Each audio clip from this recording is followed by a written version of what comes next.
Hello दोस्तों, स्वागत है आपका मेरे YouTube channel let's study with Poonam में, जिसमें हम जीके जीएस से रिलेटेड टॉपिक के बारे में चर्चा करते हैं। आज हम बात करने वाले हैं सुभाष चंद्र बोस के बारे में। तो चलिए शुरू करते हैं। सुभाष चंद्र बोस एक भारतीय राष्ट्रवादी थे जिनकी भारत के प्रति देशभक्ति ने कई भारतीयों के दिलों में छाप छोड़ी है। उन्हें आज़ाद हिंद फौज के संस्थापक के रूप में जाना जाता है और उनका प्रसिद्ध नारा तुम मुझे खून दो मैं तुम्हें आज़ादी दूंगा, आज हम उनकी पुण्यतिथि को पराक्रम दिवस के रूप में मनाकर सेलिब्रेट कर रहे हैं। नेताजी सुभाष चंद्र बोस का जन्म 23 जनवरी 1897 को कटक, उड़ीसा में हुआ था। 18 अगस्त 1945 को एक विमान दुर्घटना में जलने के कारण ताइवान में एक अस्पताल में उनकी मृत्यु हो गई थी। सुभाष चंद्र बोस को असाधारण नेतृत्व कौशल और करिश्माई वक्ता के साथ सबसे प्रभावशाली स्वतंत्रता सेनानी माना जाता है। उनके प्रसिद्ध नारे हैं तुम मुझे खून दो मैं तुम्हें आज़ादी दूंगा, जय हिंद और दिल्ली चलो। उन्होंने भारतीय हिंद फौज का गठन किया और भारत के स्वतंत्रता संग्राम में कई योगदान दिए। उन्हें उनके उग्रवादी दृष्टिकोण के लिए जाना जाता है, जिसका इस्तेमाल उन्होंने स्वतंत्रता हासिल करने के लिए किया। उनकी समाजवादी नीतियों के लिए भी किया। नेताजी सुभाष चंद्र बोस का जन्म कटक में प्रभाती दत्त बोस और जानकीनाथ बोस के घर हुआ था। उनके पिता कटक में एक सफल वकील थे और उन्हें राय बहादुर की उपाधि प्राप्त थी। उन्होंने अपने भाई बहनों की तरह ही कटक के प्रोटेस्टेंट यूरोपियन स्कूल में शिक्षा प्राप्त की। उन्होंने प्रेसिडेंसी कॉलेज में स्नातक की उपाधि प्राप्त की। 16 वर्ष की आयु में स्वामी विवेकानंद और रामकृष्ण की रचनाओं को पढ़ने के बाद उनकी शिक्षाओं में रुचि बढ़ी, जिसके बाद उन्हें अपने माता पिता ने भारतीय सिविल सेवा की तैयारी के लिए इंग्लैंड के कैम्ब्रिज विश्वविद्यालय में भेजा। 1920 में उन्होंने सिविल सेवा परीक्षा उत्तीर्ण की, लेकिन अप्रैल 1921 में भारत में राष्ट्रवादी उथल पुथल के बारे में सुनने के बाद उन्होंने अपनी उम्मीदवारी से इस्तीफा दे दिया और जल्द ही भारत वापस आ गए।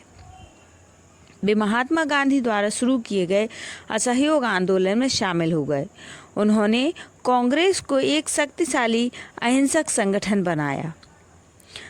आंदोलन के दौरान उन्हें महात्मा गांधी ने चित्तरंजन दास के साथ काम करने की सलाह दी, जो उनके राजनीतिक गुरु बन गए। उनके बाद वे एक युवा शिक्षक और बंगाल कांग्रेस स्वयंसेवकों के कमांडेंट बन गए, जिन्होंने स्वराज अखबार शुरू किया। 1927 में जेल से रिहा होने के बाद बोस कांग्रेस पार्टी के महासचिव बने और स्वतंत्रता के लिए जवाहरलाल नेहरू के साथ काम किया। 1938 में वे भारतीय राष्ट्रीय कांग्रेस के अध्यक्ष बने और उन्होंने एक राष्ट्रीय योजना समिति बनाई, जिसने व्यापक औद्योगिकरण की नीति तैयार की। हालांकि यह गांधीवादी आर्थिक विचार के साथ सामंजस्य नहीं रखता था, जो कुटीर उद्योगों की धारणा और देश के अपने संसाधनों के उपयोग में से लाभ उठाने पर अड़ा हुआ था। बोस की पुष्टि 1939 में हुई, जब उन्होंने पुनः चुनाव के लिए एक गांधीवादी प्रतिद्वंदी को हराया। फिर भी गांधी के समर्थकों की कमी के कारण विद्रोही अध्यक्ष ने इस्तीफा देने के लिए बोस को बाध्य महसूस कराया। द्वितीय विश्व युद्ध के दौरान स्वतंत्रता के संघर्ष में एक महत्वपूर्ण घटना आज़ाद हिंद फौज का गठन और उनकी गतिविधियां थीं, जिसे भारतीय राष्ट्रीय सेना या INA के नाम से भी जाना जाता है। रास बिहारी बोस एक भारतीय क्रांतिकारी जो भारत से भागकर कई वर्षों तक जापान में रह रहे थे। उन्होंने दक्षिण पूर्व एशिया के देशों में रहने वाले भारतीयों के समर्थन से भारतीय स्वतंत्रता लीग की स्थापना की। जब जापान ने ब्रिटिश सेनाओं को हराकर दक्षिण पूर्व एशिया के लगभग सभी देशों पर कब्जा कर लिया, तो लीग ने भारत को ब्रिटिश शासन से आज़ाद कराने के लिए भारतीय युद्धबंदियों में से आज़ाद हिंद फौज का गठन किया। इस फौज को संगठित करने के लिए जनरल मोहन सिंह की अहम भूमिका रही, जो ब्रिटिश भारतीय सेना में अधिकारी रह चुके थे। इस बीच 1941 में सुभाष चंद्र बोस भारत से भाग गए और भारत की स्वतंत्रता के लिए काम करने के लिए जर्मनी चले गए। 1943 में वे भारतीय स्वतंत्रता लीग का नेतृत्व करने भारतीय राष्ट्रीय सेना यानी आज़ाद हिंद फौज का पुनर्निर्माण करने के लिए सिंगापुर आए, ताकि इसे भारत की स्वतंत्रता के लिए एक प्रभावी साधन बनाया जा सके। आज़ाद हिंद फौज में लगभग 45,000 सैनिक शामिल थे, जिनमें भारतीय युद्धबंदी और दक्षिण पूर्व एशिया के विभिन्न देशों में बसे भारतीय भी शामिल थे।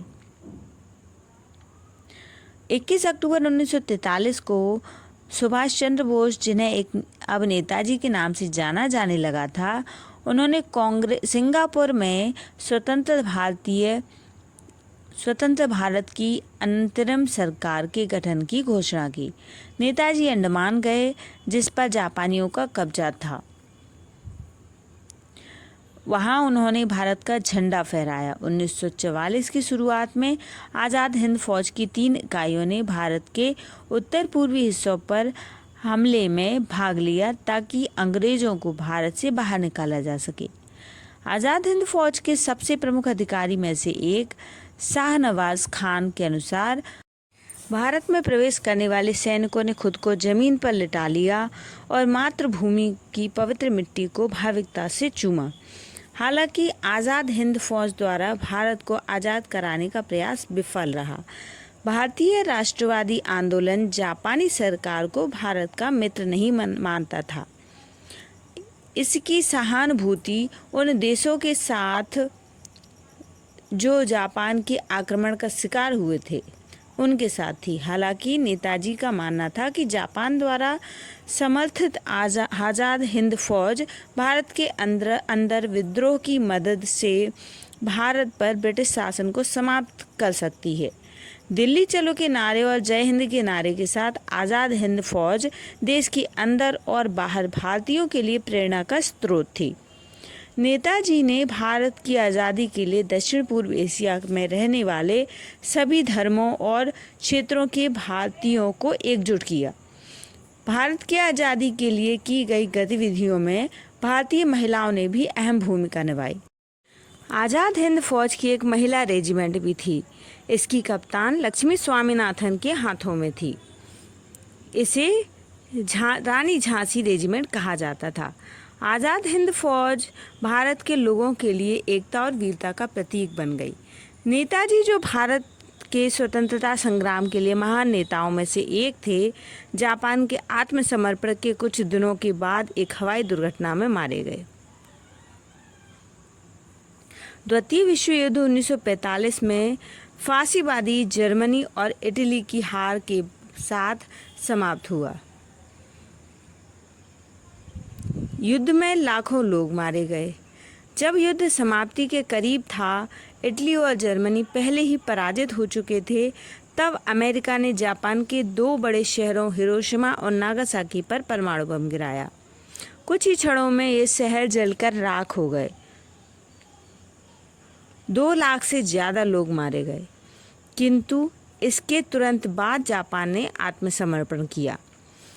हालांकि परमाणु बमों के इस्तेमाल से युद्ध समाप्त हो गया, लेकिन इसने दुनिया में नए तनाव पैदा कर दिए। अधिक से अधिक घातक हथियार बनाने की नई होड़ शुरू हो गई। इस वीडियो में हमने सुभाष चंद्र बोस के जीवन के कुछ पहलुओं पर प्रकाश डालने का प्रयास किया है। यदि हमारा ये प्रयास आपको पसंद आए तो हमारे चैनल को लाइक, शेयर और सब्सक्राइब जरूर करें। धन्यवाद दोस्तों।